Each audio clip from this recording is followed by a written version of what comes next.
a while. Yeah, hopefully he'll join. Yeah, we.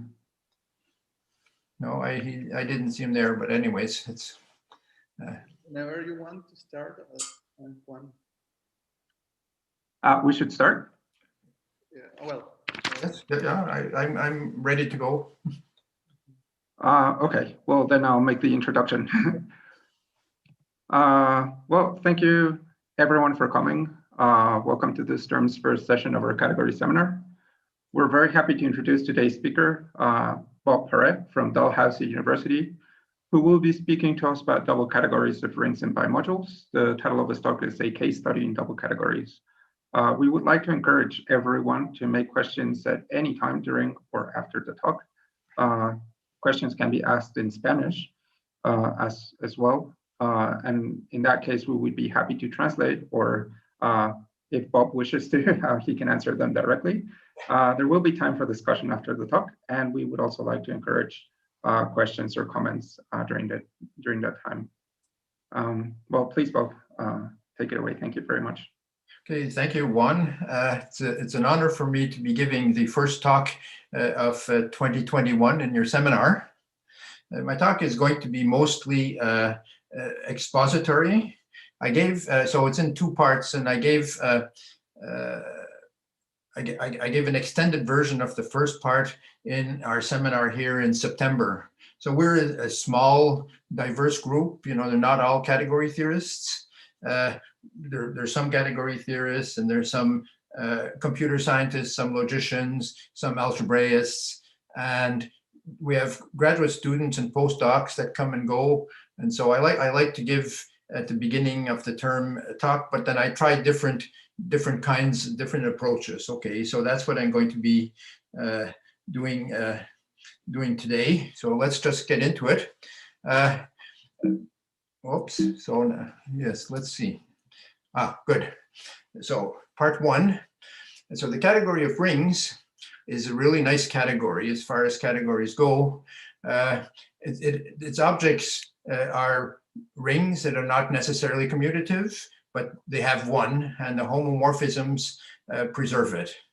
Okay, so it's a category of it's universal algebras, if you like. It's monadic oversets, so it's complete and co-complete. It's locally finitely presentable, all sorts of good properties that it has. So why just not leave it the way it is? Okay, so the thing is that there are other notions of maybe what a morphism of rings is. Okay, whoops. So good. So let me just recall what bimodules are. So given two rings are an SR bimodule is a left S module and a right R module, and the multiplication by scalars commute. Okay, so what I have there. And if you have another ring T and another bimodule, a TS bimodule N, then you can tensor N with M over S, and it becomes a TR bimodule. And we have associativity isomorphisms. These are canonical nice isomorphisms, and unit isomorphisms. M tensor R over R is isomorphic to M, and so on. I mean, this is old stuff. Okay. Now, if you have lots of rings and modules, a way to keep track of the various rings and what's acting on what and on which side is to write a bimodule as a kind of arrow from R to S. And once you have that, then tensor product looks like a composition. Okay, so maybe bimodules would be a different kind of morphism of rings. Okay, so we're used to thinking of morphisms as being sort of structure preserving maps. So how can this be understood in that way? Okay, so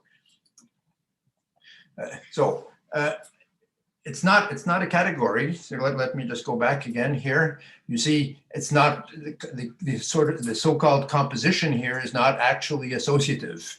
It's only associative up to isomorphism, and it's not, the units are not exactly units. They're only up to isomorphism as well. So this is what we call a bicategory. So rings with bimodules is a bicategory and called BIM. And so in a bicategory now we have objects and morphisms which compose, but composition is only associative up to isomorphism. And to express this isomorphism, we need morphisms between morphisms, and these are called two cells, okay? So BIM, our example here, the objects are rings, and the morphisms, which are sometimes called one cells, are bimodules. And two cell is a linear map of bimodules, so it preserves addition and multiplication by scalars. And as far as bicategories and categories have a different feel to them. This is a very good bicategory. It's a Cartesian bicategory. It's a complicated structure that I don't want to go into.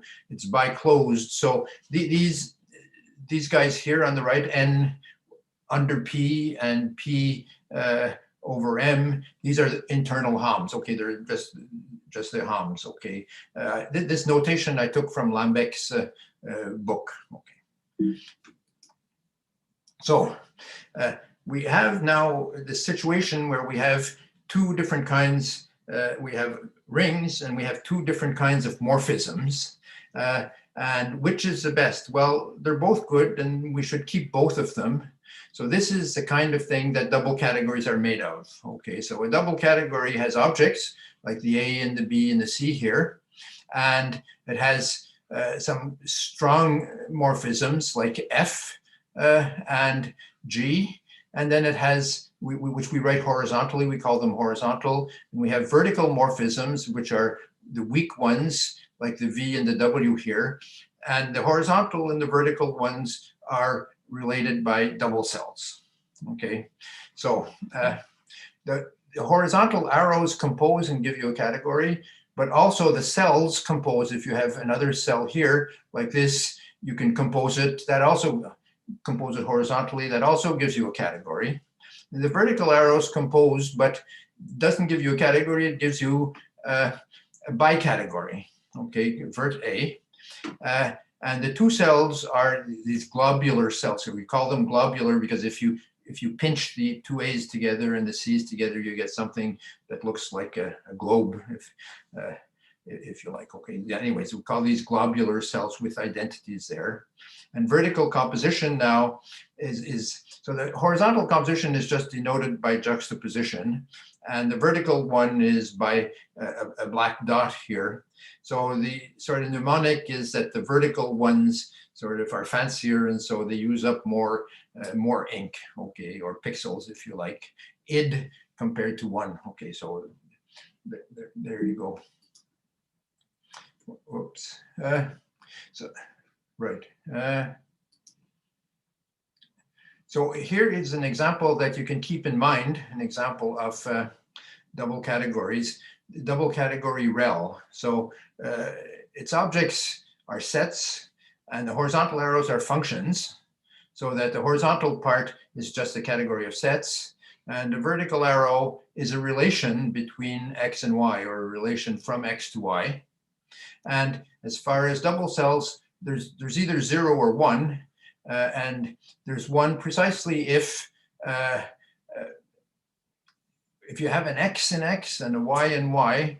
If they're related by R, then f of X should be related to g of Y by R prime. Okay, so that's when there's a cell there. So this is a good example to keep in mind. We have the strong arrows and the weak ones. The weak ones are the relations, and somehow, of course, they're related. Okay. So let's see. Now, the double category that we're going to be looking at is the double category of rings. Okay, so the objects here are rings. The horizontal arrows are homomorphisms, and the vertical arrows are bimodules. And now a double cell is a linear map in the sense that it preserves addition. Okay, so it goes from M to M prime, and it preserves addition, and it preserves multiplication by scalars in the only way that it can. Okay, so phi of Sm is g of s times phi of m, and the same thing on the other side. and vertical composition is tensor. So I'm going to just investigate some properties of this double category. Okay. So what can you do in double categories? Okay, so one of the things that you can do is you can say when a horizontal arrow is the same or isomorphic to a vertical one. So for example, if you think of the example of functions and relations, well, a function corresponds to a relation. Okay, so some people even say that a function is a relation such that. Okay, so we call these companion. Whoops, double categories. Good. No. Yes. So suppose we have a horizontal. So a horizontal arrow F and a vertical arrow V, and then we say that V is a companion of F.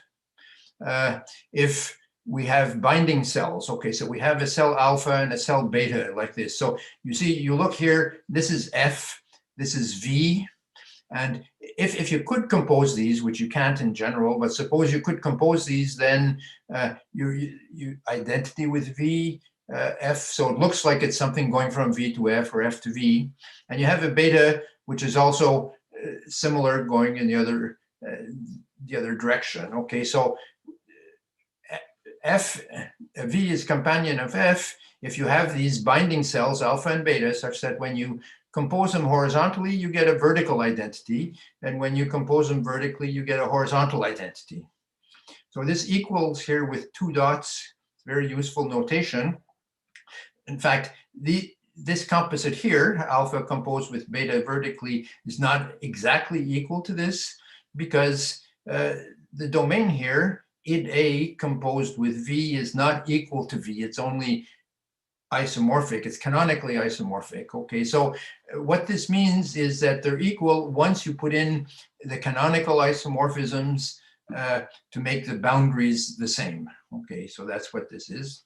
So companions may or may not exist, but when they do exist, they're unique up to isomorphism, and they compose, and the vertical identity is companion to the horizontal identity, and so on. And we use F lower star to denote a choice of companion. So in REL, every function has a companion, namely its graph. Okay, so corresponding to a function, then you get you consider it as a relation from A to B by looking at its graph.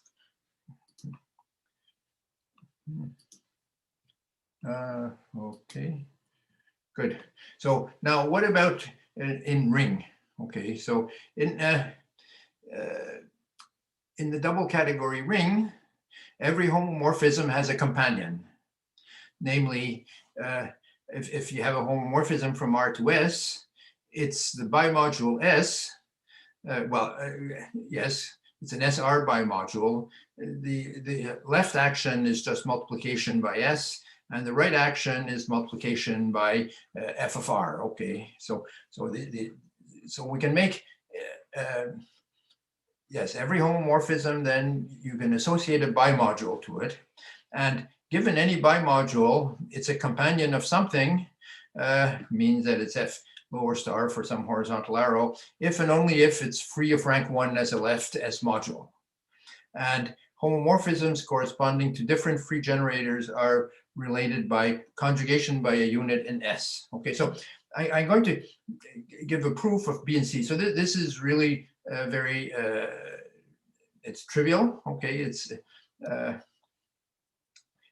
easy, but it's sort of the crux of everything that comes before. Okay, comes after it rather.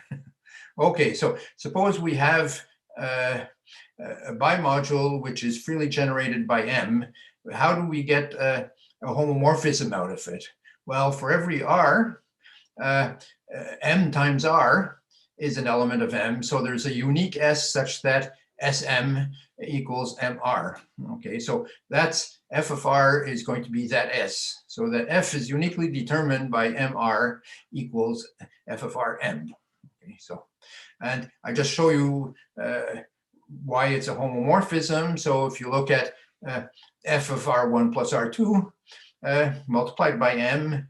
Then you use this equation here. It's mr1 plus r2. Then bimodule equation, mr1 plus mr2.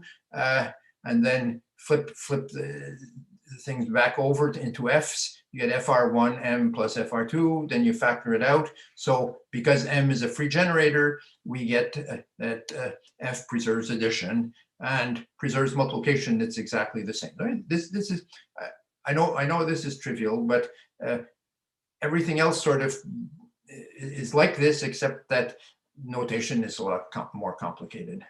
And suppose we have another free generator. Then there's an invertible element A, such that n equals am. And if G is a homomorphism coming from n, then we get that grn, then r, a, m, r equals this. And eventually then we get that G is f conjugated by a. Okay, so this is trivial if you like. Now, there's a dual notion to companions, namely conjoints. So this is a vertical dual. Okay, if we have a horizontal arrow, then we can say so what we're thinking. In the case of companions, we're thinking that the vertical arrow and the horizontal arrow are the same in some sense. As far as conjoints are concerned, we're thinking that the vertical arrow is adjoint to the horizontal arrow on one side or the other. Okay, so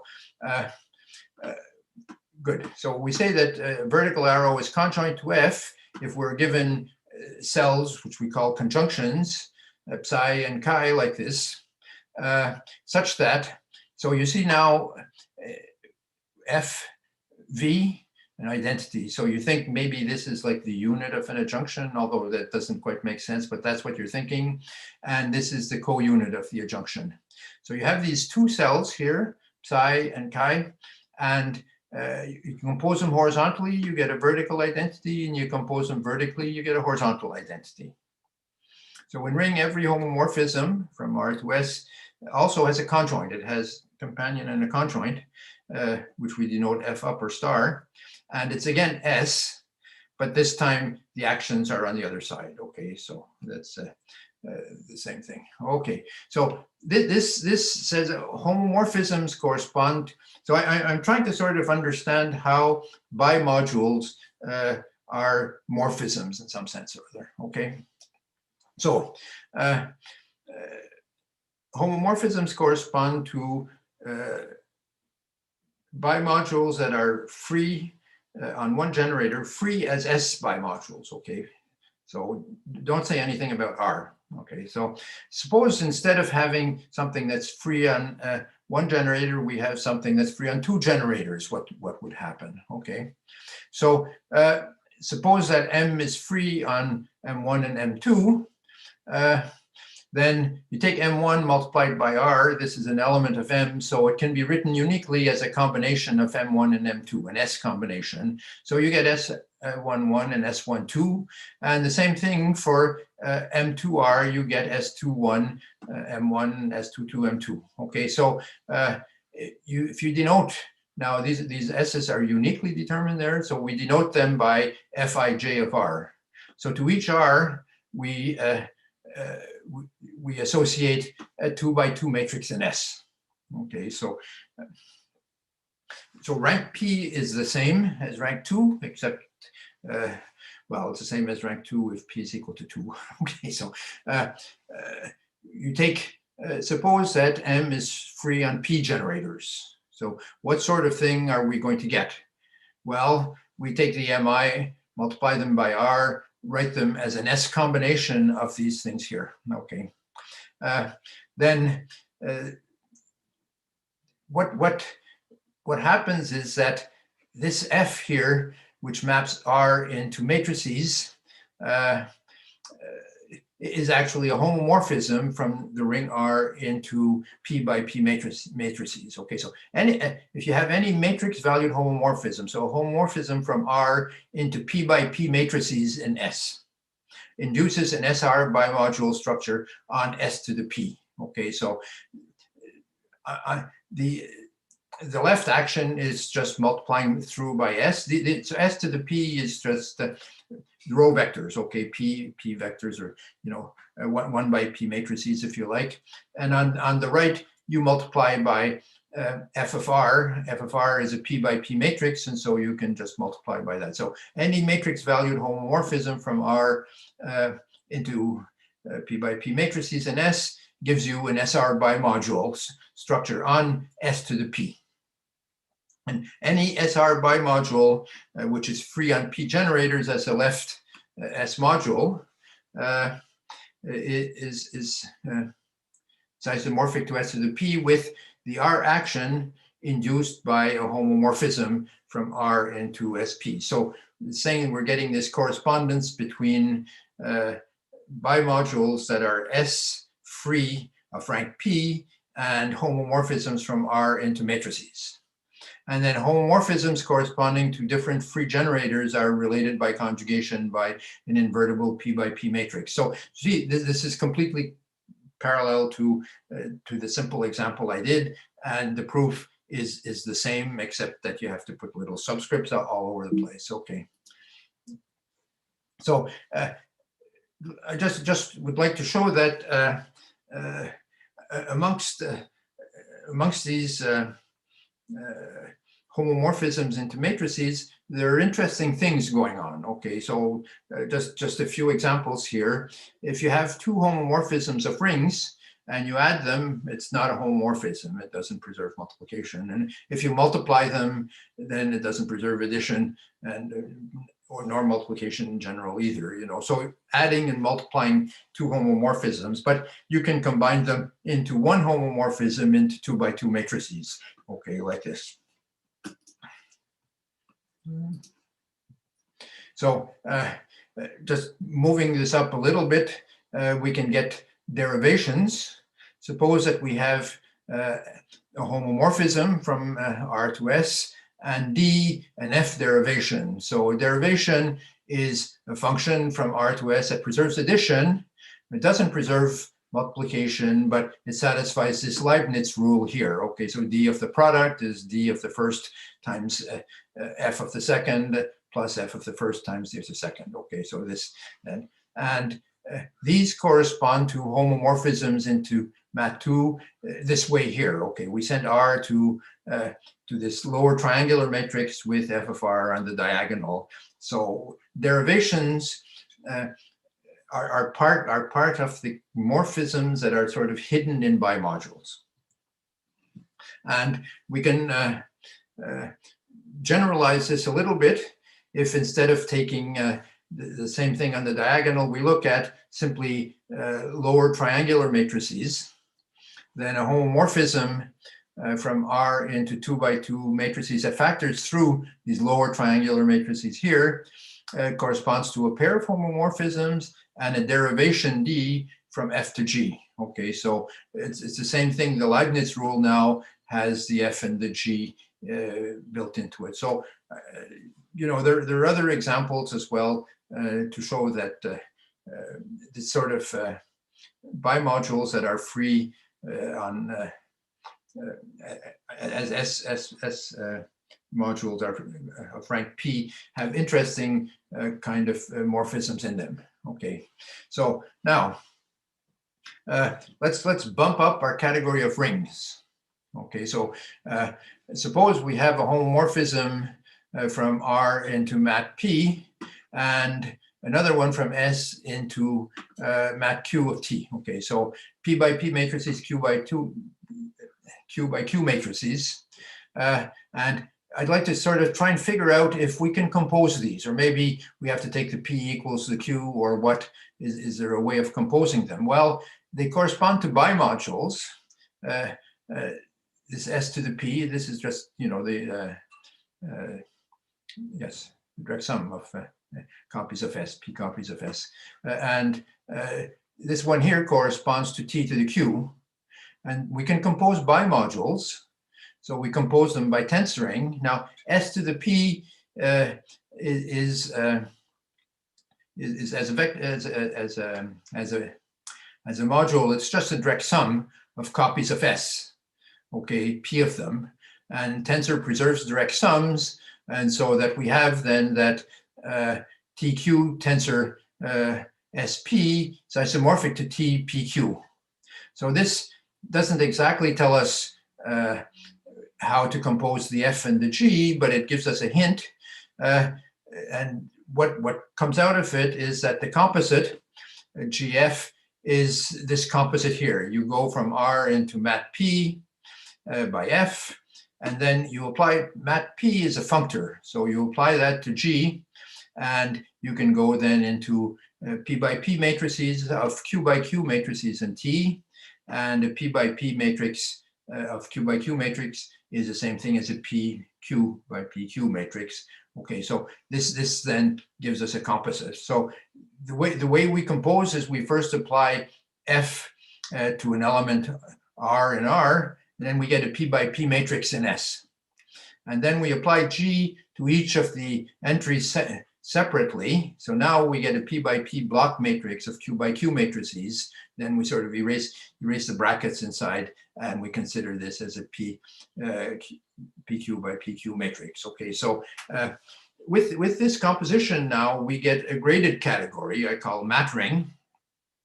It's graded by the positive integers with multiplication. Okay, so it's not the kind of grading that you usually meet in homological algebra where it's graded by Z. This is graded by n plus, so this gives us a category. It's not that easy. It's not hard to prove, but sort of keeping track of everything and writing down, and getting associativity and all of that is not. It's a computational challenge, if you like, or an expository challenge. And the way that I did this, and I think is the right way to do it, is that the mat P and Q, all of them together, give a graded monad. And this is the Kleisli category of the graded monads. So graded monads are interesting things, and they've become more popular recently in the computer science literature. I forget exactly who it was. I should have written that down. And also Kleisli categories, which for many, many years, the Kleisli category was neglected, and it was always the Eilenberg-Moore category that people looked at. The Kleisli category now is also very important in theoretical computer science. Okay, so we have this new ring now. We've enlarged our category of rings. So although the composition of bimodules is not strictly associative, this one is. Okay, so we've sort of extracted out now a part of these matrices which is strictly associative. Okay. So here I want to bump this category of rings up to a double category. Okay, so we had a double category of rings before, and so this is with mat ring with the Blackboard bold M. Okay, so it's a double category. So the objects are rings, the horizontal arrows now are these graded guys. Okay, so PF means it's a homomorphism from R into P by P matrices here in R prime.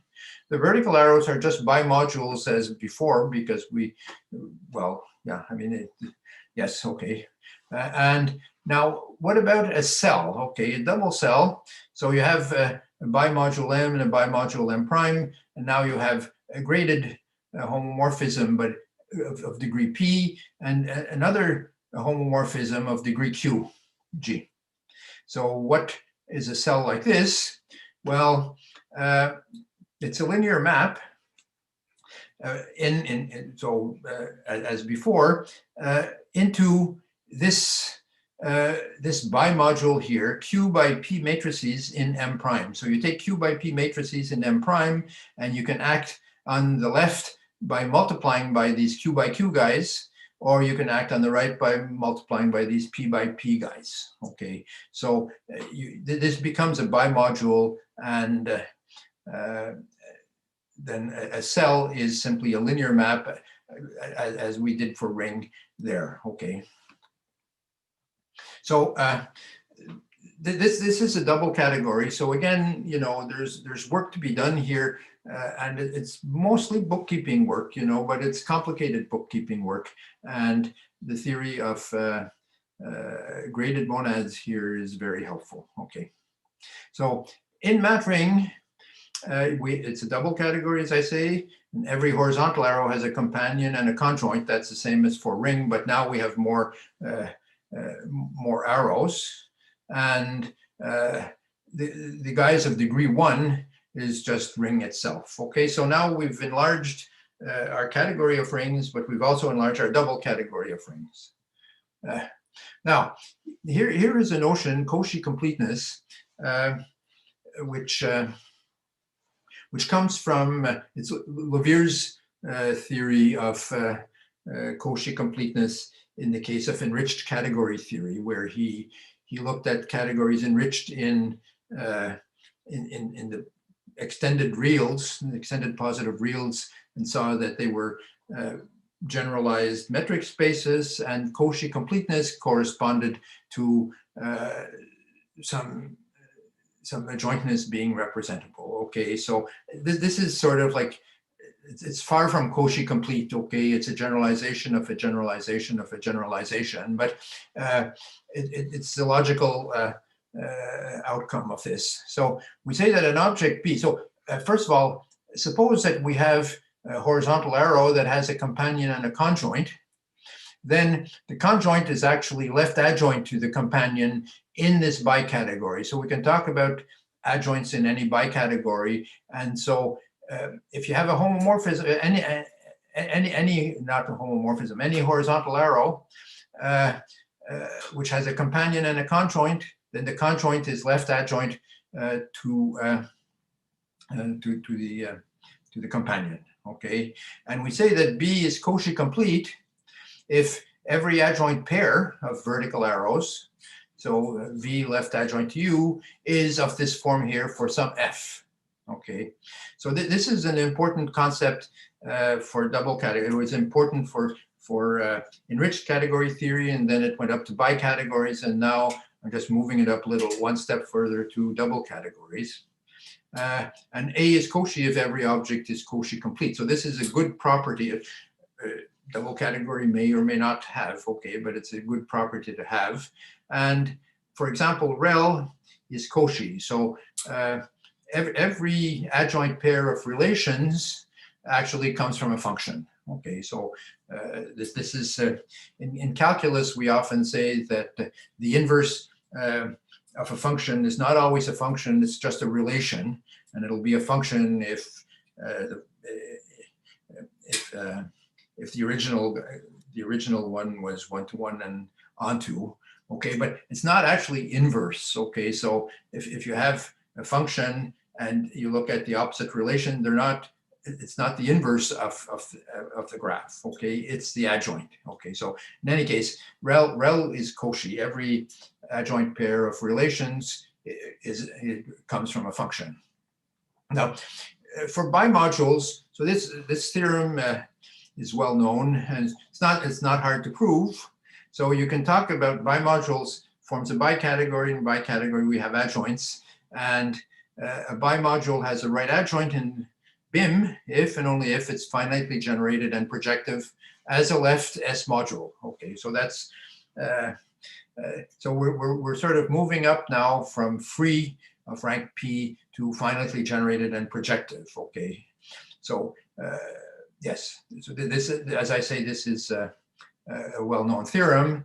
Now, just sort of to take finitely generated projective apart, M is finitely generated by, let's say it's generated by M1 to MP, if this linear map here, which takes S1, SP to the combination of the M's, if that's surjective. Okay, so that's, I mean, this is just the definition, if you like, of finitely generated. And if M is projective, then this linear map splits, okay? Splits by an S linear map, okay? R is sort of just tagging along as best as it can here. So T splits, and so we get a linear map, S linear map, sigma from M into SP, okay, such that tau sigma is the identity. Okay, so that this is equivalent to M finitely generated projective S module. Now,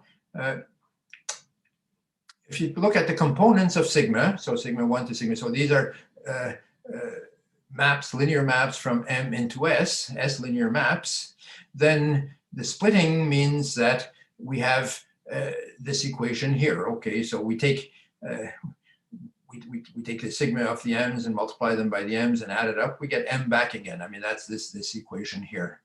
Okay, so it's sort of like what we had with the MI being free generators, but here it's not free, but we have a linear choice of coefficients. So given an m, we can get a linear choice here. So yes, and all of this, as I said, it doesn't depend on R.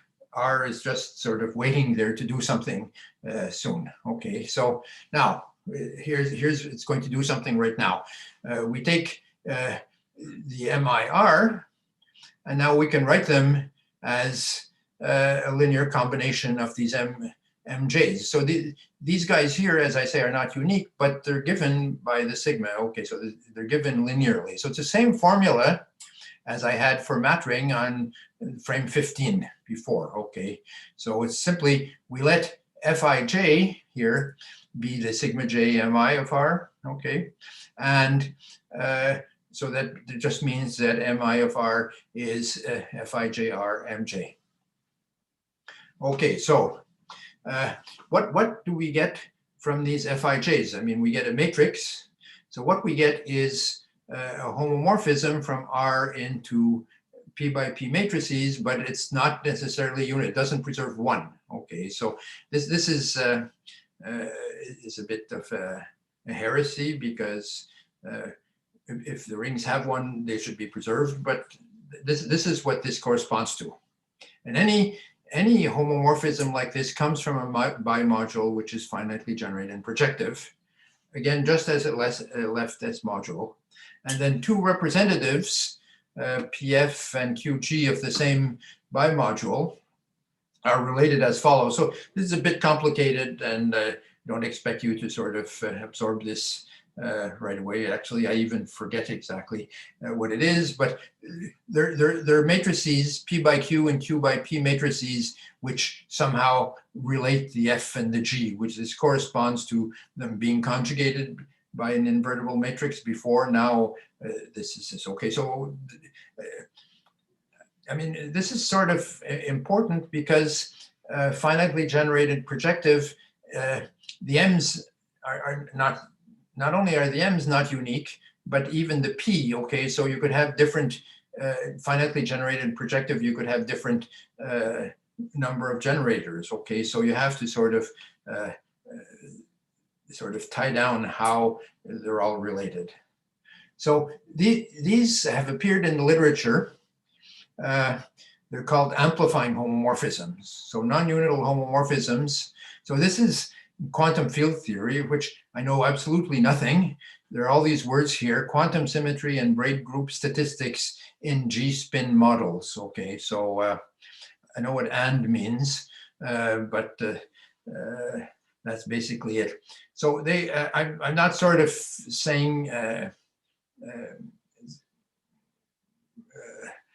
that I discovered these. I mean, they actually say that they correspond to these finitely generated projective modules. Okay, so they know what this is, but it's interesting that they've already come up independently. I just came to this by looking at trying to figure out how modules are some kind of homomorphism of rings. Okay, so it might be interesting. I don't know. I don't even know who these guys are. You know. So, but it might be interesting to sort of see if double categories might help organize things in this. Maybe not. Okay, so this is this is sort of at the, well, it's past the limit of what my knowledge, okay. But now I can make a bigger double category amply, okay. So the objects are rings, and the horizontal arrows are amplymorphisms, and the vertical arrows are bimodules again, and the cells look exactly the same as for matring, okay. And the theorem is now that amply is a double category, okay. Some bookkeeping work to do here. It's vertically self-dual. Well, all the others are vertically self-dual also, because you can take the opposite of the ring and so on. And every horizontal arrow has a companion and a conjoint, so even these have companions and conjoints. But now amply is Cauchy, okay? So that every, I built it that way, okay? So every adjoint pair of bimodules comes from an amplymorphism. Okay, so that's the end of part one. Now I'm leaving that sort of just dangling there and see if there's anything interesting that might come out of it. So I'm going to look now at a slightly different aspect of double categories, namely double functors. So I mentioned in the introduction that ring is monadic over sets. So what does that mean? I'm not going to go into all the details here, but you have a forgetful functor from ring to set, so that just forgets that a ring forgets the addition and multiplication, and for homomorphisms, it forgets that it's a homomorphism, you get a function. And it has a left adjoint, this forgetful functor, the free ring. So the free ring is a ring of polynomials with integer coefficients in the non-commuting variables of x. So it's a free, it's not commutative ring, it's a free ring. Okay, so it's just, yeah, well, I've written it there. F is left adjoint to U. And if you compose F with U, then you get an endofunctor on sets, and then there are other stuff that make it into a monad. And ring is a category of algebras for that monad. Okay, so if you don't know this, it doesn't really matter if you don't know what monads are. Can't go into it now anyways. Okay, so I'd like to extend this setup here to the double category of rings. So the first thing we have to do is to figure out what is the double category of sets. So the double category of sets, so there are various reasons why this is the right definition. Everything fits nicely with it. Okay, so the objects are sets and the horizontal arrows are functions. So the horizontal part is just sets, but the vertical arrows are spans.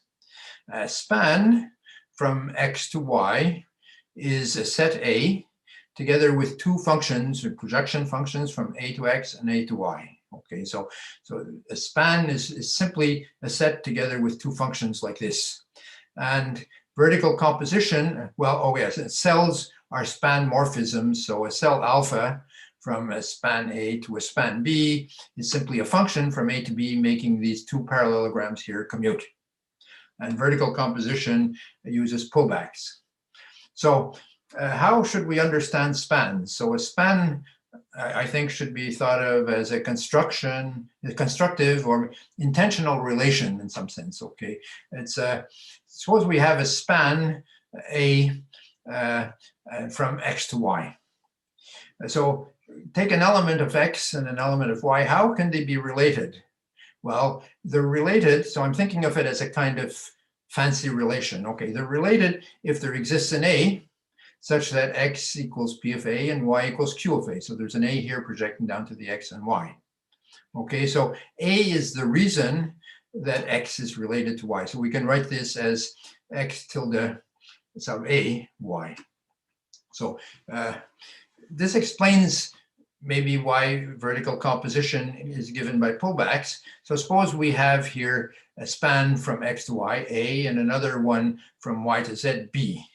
So we take an x and x and a y and a z and z, and how could x be related to z? Well, there should be a y and reasons why x is related to y, and another reason why y is related to z. Okay, so there are reasons A and B such that x is related to y because of A, and Y is related to Z because of B. So that's the pullback. Okay, so the pullback here is A and B, and they have a common Y like that.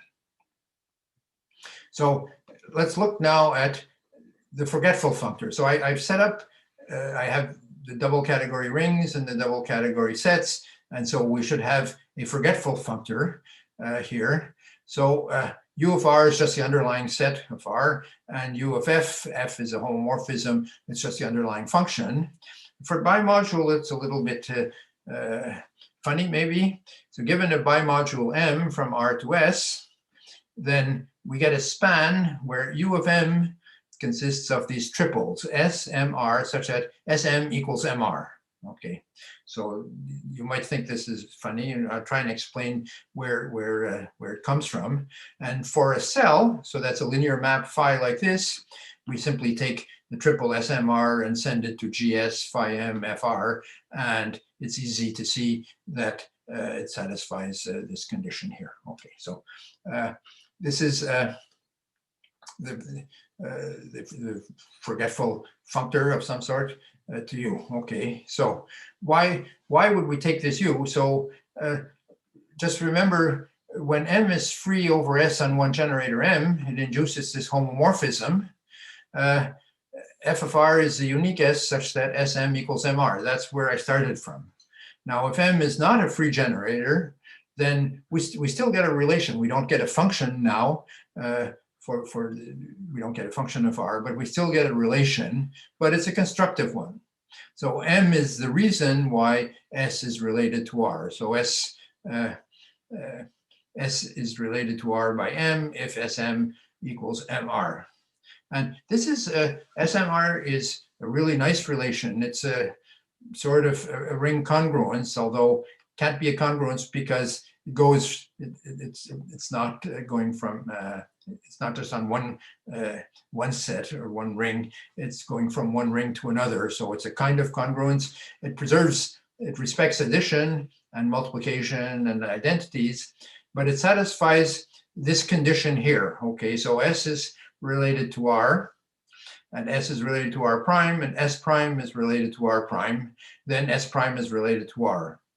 So this is sometimes called difunctionality. It's sort of a kind of, well, it contains, if the two rings were the same, and if you had reflexivity, then this would give you transitivity and symmetry. Okay, we give you both. So this contains the transitivity and symmetry, but in the absence of reflexivity. So these are good good relations. Okay, so that's my. There's another reason why that U is the right one, if you like. At least that's what I'm claiming, is that it's representable. It's representable by the polynomial ring Z of X. So if you look at Z of X, then there's a theory of representables for double categories which end up in set, and it's a representable there. So it's a good. I think is the right underlying functor. Okay, so it preserves horizontal composition of arrows and cells. That's it, easy because they're just functions, composition of functions, but doesn't preserve vertical composition. Okay, so just to see why, so let's consider here two bimodules M and N. So if we compose them. Okay, so composition is this tensor product, and then we apply U. What we get are a set of triples, T and R, and then in the middle here, we have an element of the tensor product, a sum like this. And they satisfy this condition. On the other hand, if we apply U to N and M, and then we compose the spans are composed with pullback, then we get 5 tuples. We have a T and S and R and an N and M in between here, satisfying these two conditions. So these are very different. Okay, so composition is not preserved, but we do have a comparison morphism. Excuse me. Upsilon 2 goes from the composite of the underlying into the underlying of the composite. So we take a 5 tuple here, and it gets sent to T, and then n tensor m r. So the s has disappeared, you'll say. Well, yes, but you need the s in order to show that this here is the actual element of this. And there's also a comparison upsilon 0 from the identity on UR into U of the identity. And it takes, so an element here, this is the identity in spans, an element of this is an R, and it goes here, we need a triple, goes to R, 1R. Okay, so this is,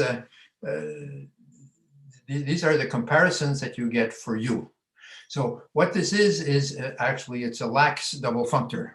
So lax bifunctors, you know, for bicategories have been around for, well, since Benabou's original paper back in 1960 on bicategories. Okay,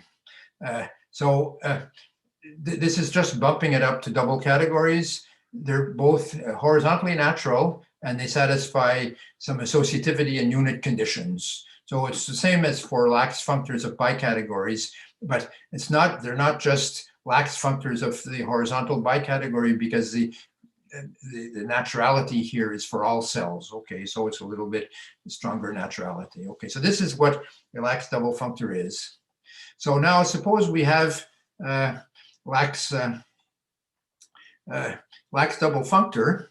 What might a left adjoint to it be? Because that's the next thing that we want for our monadicity. Okay, so for left adjoints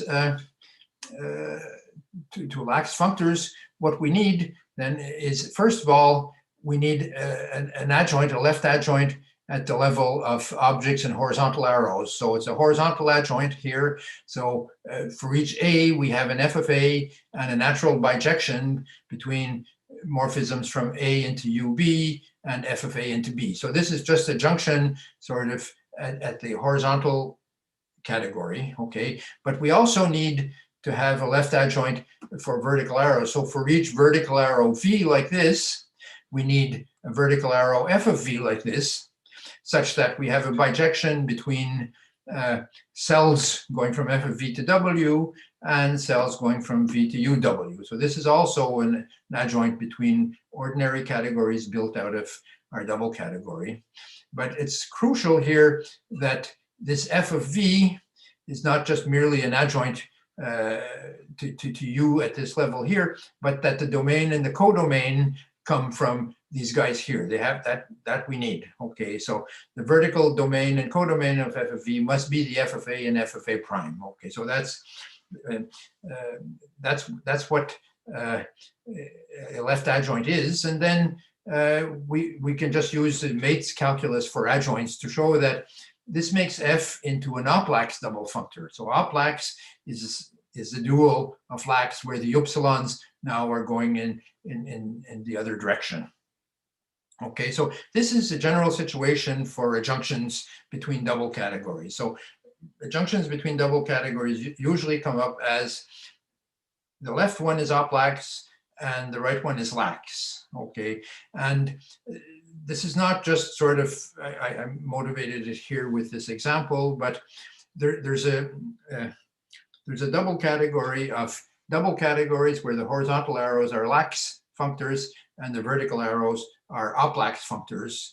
And this then is simply saying that F is a conjoint to U. So it's the right notion of adjunction here. Okay, so does this U have a left adjoint? Well, at the level of objects, we already had this. Okay, it's a free ring on X. Okay, so polynomials.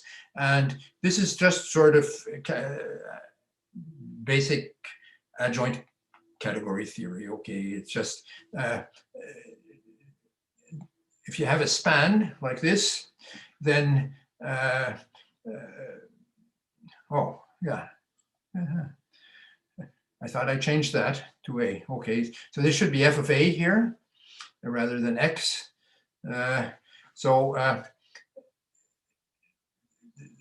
free thing on the span here is the following quotient bimodule.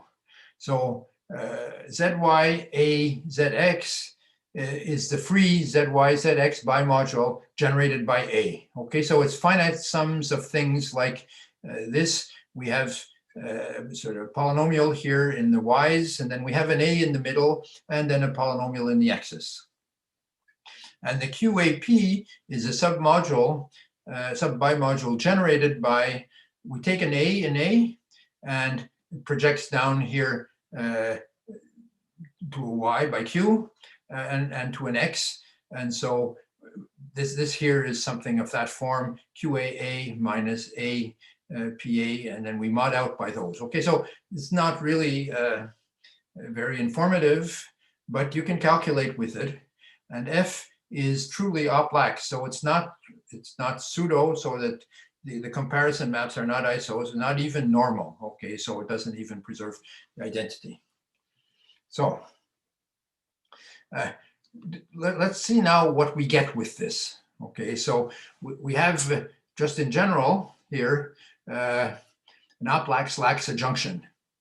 Okay, which, as I said, is the rule. Okay, that's how they come up. And then the composite, well, it's neither lax nor op-lax. Okay, so actually there's no control over the vertical composition. But still, there's enough structure there. We have some functors going around, and we have some monads and everything. So we can define objects. So I'm trying to define here the category, the double category of algebras for this. Whoops. For this monad, which lives I don't know where. Okay.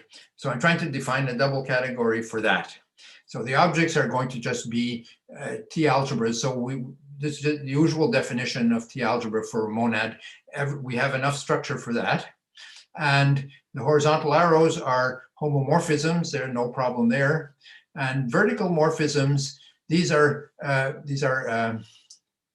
algebras, but in this category with whose objects are V's. Okay, so there's again a monad around there, and we can talk about algebras there. So this alpha here satisfies some equations, associativity and unit equations, and then cells. Okay, so what we've got is we've got something that I'd like to be a double category. And I have objects, and I have horizontal arrows, I have vertical arrows, and I have cells, and I can compose the horizontal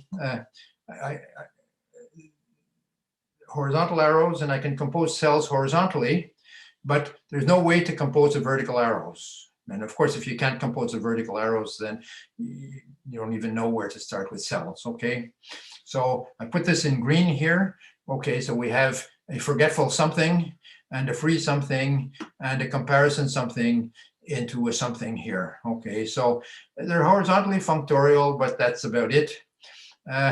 So if instead of trying to make a monad on A, we just take the U and F here, then we can get something more. Okay, so we start with UF, and then we're going to construct this alg T. It's still not a double category, but what it is a virtual double category. Okay, so I don't have time to go into virtual double categories, absolutely not, but I refer you to this excellent paper by Crutwell and Schulman, in which they have beautiful examples, and they work out all the theory of virtual double categories. So this is from 11 years ago. Okay, so that's about it. I don't know, but I think that there's something interesting there. I just don't know what it is. Okay, I've tried various things. It just gets more complicated and not nicer. Okay, and you give up. Okay, so is there a workable theory, a nice theory of monads coming from op-lax adjunctions? Okay, so one thing that I thought of is, okay, well, I forget the word now. Okay, but anyways, I've thought of a number of things, and the other question is how do mat ring and ampli fit in? Okay, so I just did this for ring, but I don't know exactly what the underlying lax functor might be, okay, for either of these two. And then finally, distributive laws for monads this was the well, I don't know if it's a motivating example. Certainly it's the example that gave the name for distributive laws. You can construct a ring by looking at the monad for monoids and the monad for abelian groups and a distributive law between them. And given a distributive law between these two monads, you can lift this adjunction here to an adjunction there, or you can lift the monad here to there, and then you can take ring. So ring sort of is made, we know that a ring is a monoid and an abelian group, and there's a distributive law between them. And so what might this be if we want to bump it up to double categories? Okay, so I mean, since I don't have monads, I mean, I really don't know what this is. The double category of monoids is just like ring. Okay, so the objects are monoids and the morphisms are biactions, but I'm not quite sure what the correct double category I should take for abelian groups. I think maybe it's just spans of abelian groups, but then the forgetful functor from ring down to set doesn't factor through that. Okay, so maybe there's something. I've looked at some other possibilities. Nothing seems to gel. So these are the questions then that that I'm leaving open, and I hope that somebody will look at it, or I'll look at it myself too. Okay, good. Thank you. Finished. It's 4:01. Yeah, thank you. Thank you very much for the great talk, Bob. Thank you. Thank you. Yeah. Yeah. Well, are there any questions or comments for Bob? Well, there's one question by Edith. Yes. Yeah. I think I. Yeah. Yes. I think that okay, you cannot see me because the host has to. I see your picture. Has to permit. Okay, you see my picture, which is nice. Thank you very much for the talk. It was a really nice talk. Thank you very much. I am interested in this REL. Yes. You mentioned about the component of the REL, which are the graphs, Yes. and we can talk also about the conjoint. Yes. On REL, right? Yes. And it happens also that the component and the conjoint, one is left adjoint to the other. Yes. Yes. So of these parts, you can speak about these lax functors or of lax functor or not. Oh yes, yes. Yes. You can talk about lax functors between. Yeah. Oh well. You don't mean inside REL, okay? Yes. No, I don't mean. No, just so yeah. So for example, you might want to compare REL with a set. Okay, so set. Yeah. So I mean, I said that a span is a kind of constructive relation. Of course, a relation is a span. Okay, it's a span where the legs are jointly monic. So you have a REL is contained in set.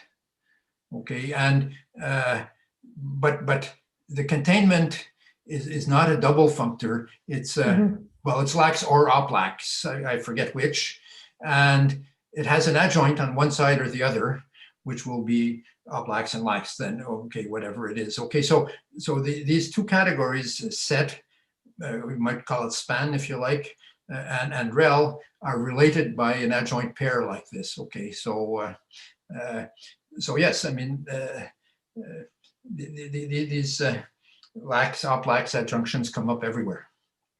Okay, and well, and the conjoint, how will be characterized in this REL? Because so the conjoint is just the opposite of the graph. Of the graph. Yeah, okay. Yes. Okay. So it's just you just switch the two. Okay. So it's a little. It's well, the other way. Okay. Yeah. Well, thank you very much for your nice talk. Thank you. Thank you. Thank you, Are there any other questions or comments for Bob?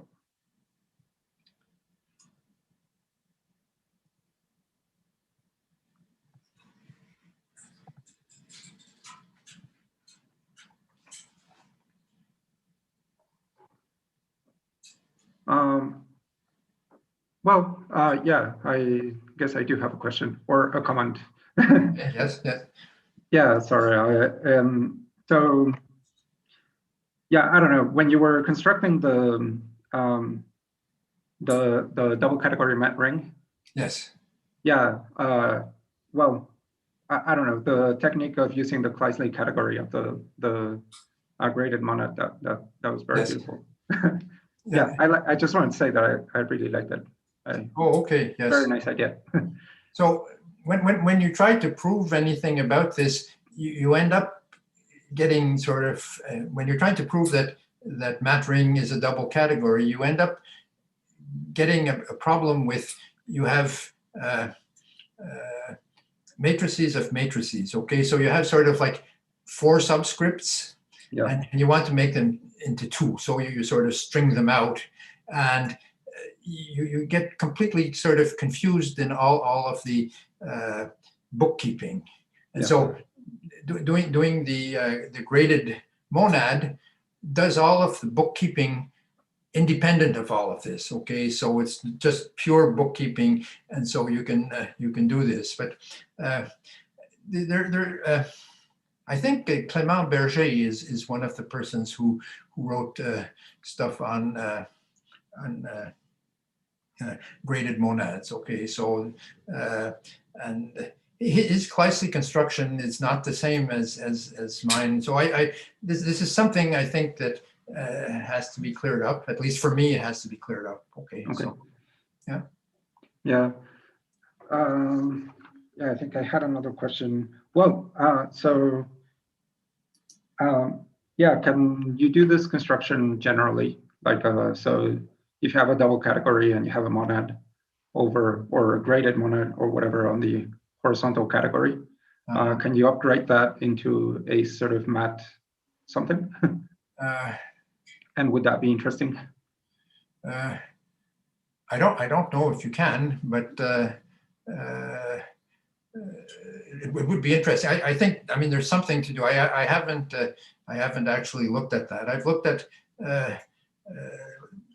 lots of things with Kleisli category and double categories. Okay, because a double category is, after all, it's a category that has 2 different kinds of morphisms, and the first place that you meet a category with 2 different kinds of morphisms are Kleisli categories. Okay, so you can do lots of stuff there, but I don't know about the graded stuff. I haven't looked at it. No.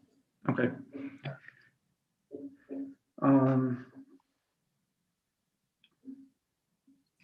Yeah. Yeah. Omar has a question. So yeah, please unmute yourself. Yes. Hi. Yes. First of all, thanks for that talk. That was great. Oh, thank you. I wanted to ask you about something you just said now, answering Juan's question. You said that Clément Berger's definition of a Kleisli category for a graded monad was different from yours. Is that just like one only considers homogeneous algebras that land in a single grading and the other one considers like uses the full monad, or is the difference something else? I don't remember. Yes, so right. I don't remember. I just remember that.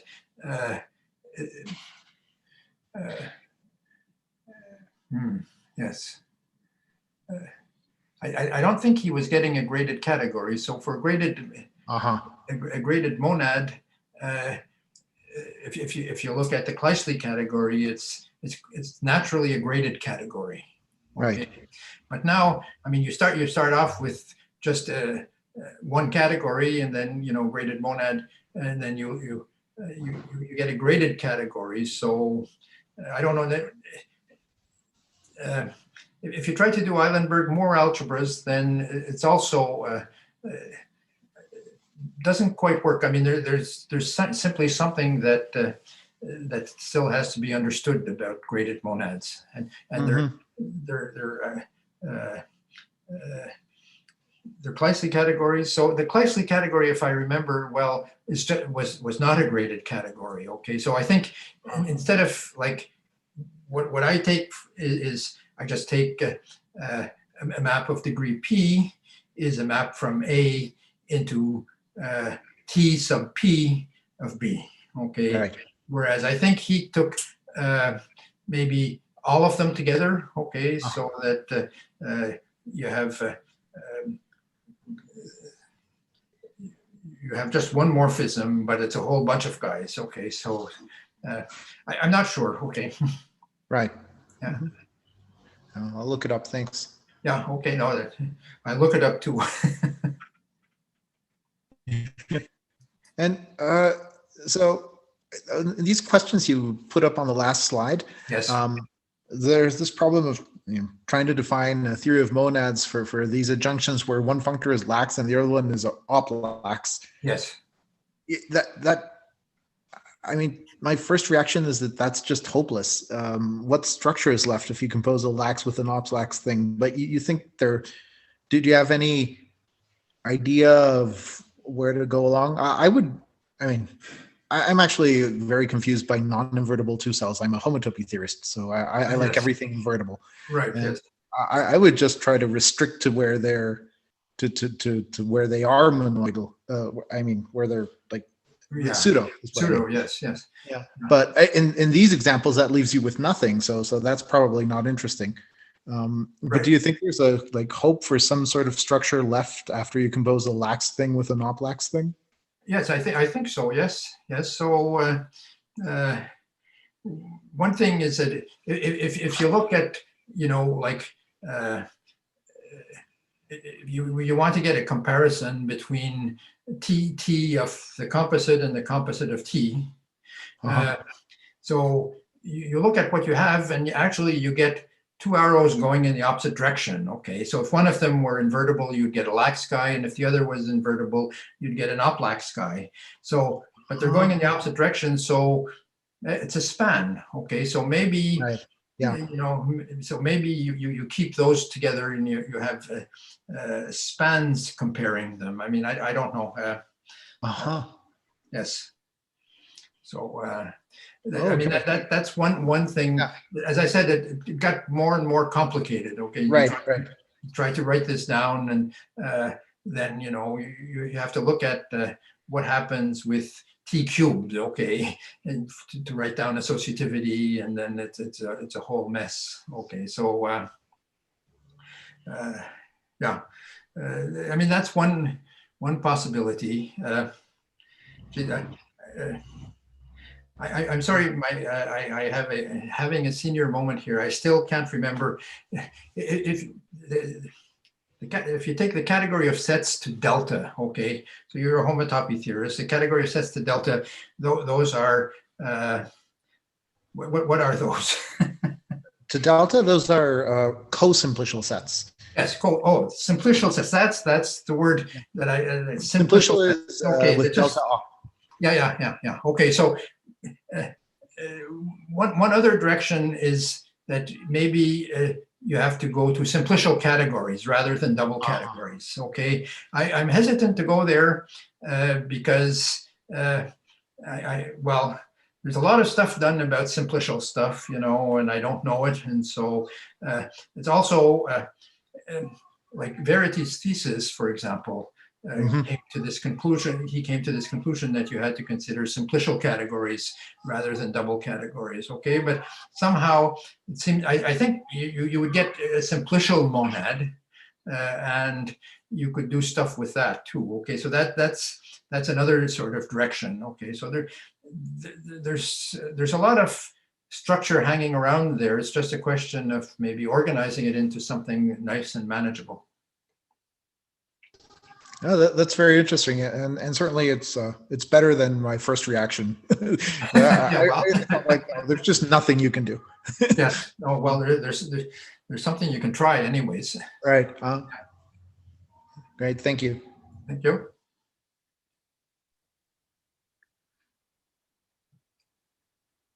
Yeah, the spanning or co-span option sounds very good in that direction.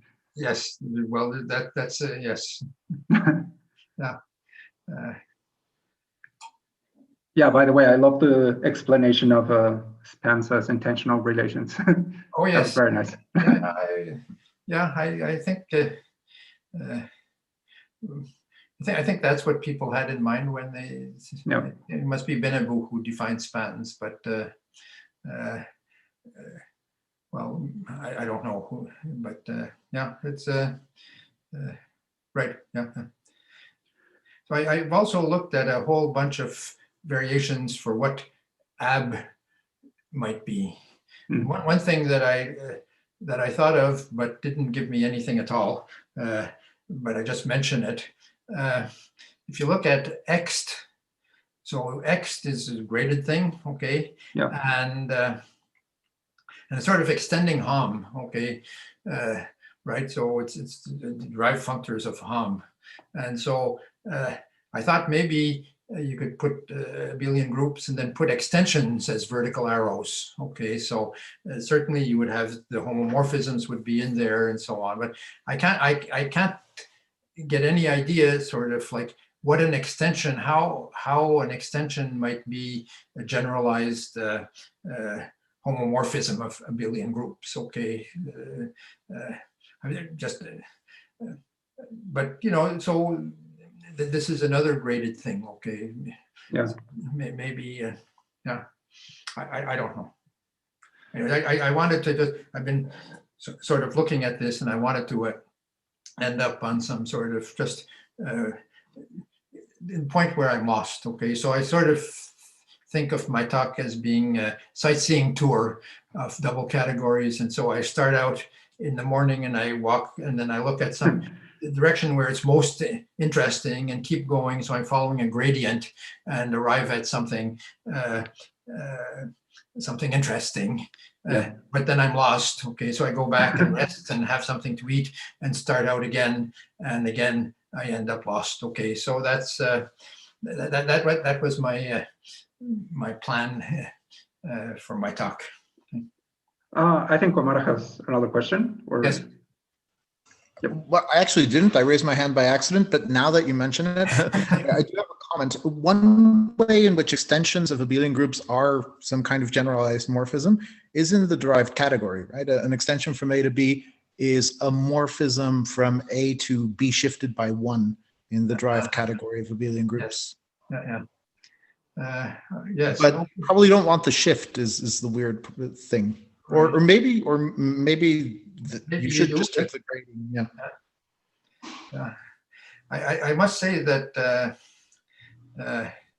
I learned about these as a graduate student from Mike Barr, and I haven't done anything with extensions in the last 50 years, and so to say that I'm rusty would be an understatement.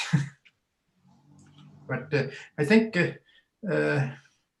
Yeah, I think that might be an interesting double category, if it even is a double category. I don't know. Yeah, but it is worth trying, I guess. Yes,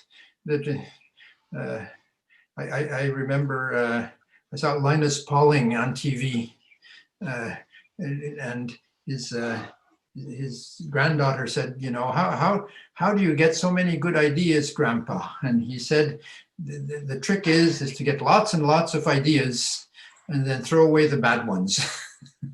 Okay, so that's been my sort of working model as well. Yeah, that's the hard part, I guess. Yes. Throwing out the bad ones. That's right. Well, so I think I have a final question, actually. Yes. Yeah, it might not be related to the talk, but you've told me a couple of times about this idea of defining Lagrangian on double categories. Oh yeah. Yeah. Could you say a bit more about that? No. Well, it's right. I don't know. I mean, it's just sort of double categories. Sort of, if you look at free double categories, you know, you get sort of arrays of cells, okay, and somehow the Lagrangian, you're going around these squares somehow. I don't know. I just thought it would be good if it would be nice if you could do something with that, but it's really just sort of one of my dreams. Okay, it's not. I don't have any idea whatsoever. You know. What Okay. it is. But you know, well, Lagrangian is important, and if I mean, I don't know. I sometimes think like double integrals, okay, where you take a region and you cut it up into rectangles and so on. This makes me think of double categories. But of course, you work with double categories a lot, then you see them everywhere, and maybe they're not even there, okay? So, but anyways, that's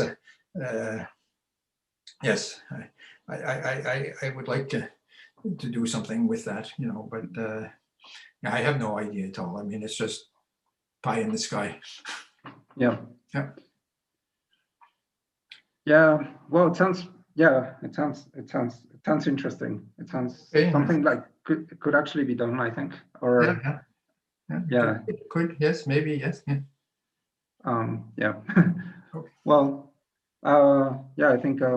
Well, are there any other questions or comments? Yeah, I guess not. Yeah, we're trying to make the talks a bit more informal, I guess. Yes. Yeah. No, I think there's a question on the YouTube channel actually. Okay. Yeah, there's Frederick Quintana from the Philippines. So he's asking. So his question is just to check on intentional. Is this different from intentional with S in the sense of not being extensional, or is there some other sense of intentional? I suppose when defining. Did I misspell it? I'm not sure. Yeah, I just read. Yeah, I probably shouldn't read that. Okay. Yeah. No. So no, I just meant as opposed to extensional. Okay. So relation. Yeah. The extensional definition of relation is you take sort of the set of all pairs that are related to each other. That's the extensional, and then this is just by opposition to that. Okay. So I might have misspelt it. My spelling is really bad. Okay. And I'm really happy for spell checks. Okay. So. Yeah, you know, in grade school, we have a topic called spelling, okay? And yeah, I could never get it, okay, somehow, you know, it just didn't come to me, okay? And I'm a lot better now, but I might have misspelled, it might have been a typo, or it's probably just that I don't know how it's spelled, but I meant intentional as opposed to extensional, okay? That's all I meant, nothing, you know, people. Okay. People who do homotopy type theory talk about intentional identities and extensional identities. And I must say that when I talk to them, I get opposing opinions of which is which. Okay, so I haven't figured that out. But for this, I think it's clear what I meant. Okay. Yeah. Yeah, I think that answered the question pretty well. Yeah. So right. Yeah. Okay. Yeah, thank you. Yeah. Yeah, I think yeah, if there are no further questions, I think we can close the session. Okay. Yeah, thank you so much, Bob. Thank you very much, and thank you for listening. And I'll be here next week listening myself. Yeah, thank you so much. Okay, good. I have to go now. Yeah, me too. Well, there were no questions in Spanish. I thought some people would ask some questions in Spanish to you. For the practice. I might have understood, but certainly not be able to answer. But I probably would not have understood either. Okay, so my Spanish is still, I'm still doing the present tense. Okay. Well, I think the questions would be in present tense. I yes, they would. Yes. Yes. Well, yeah. Okay. Well, yeah, we'll see you next week. Yes. Okay. Thank you very much. Yeah. Thank you, Bob. Yeah. Yeah. Thank you, everyone. Okay. So stop share and leave. Okay. See you. Bye-bye. Bye.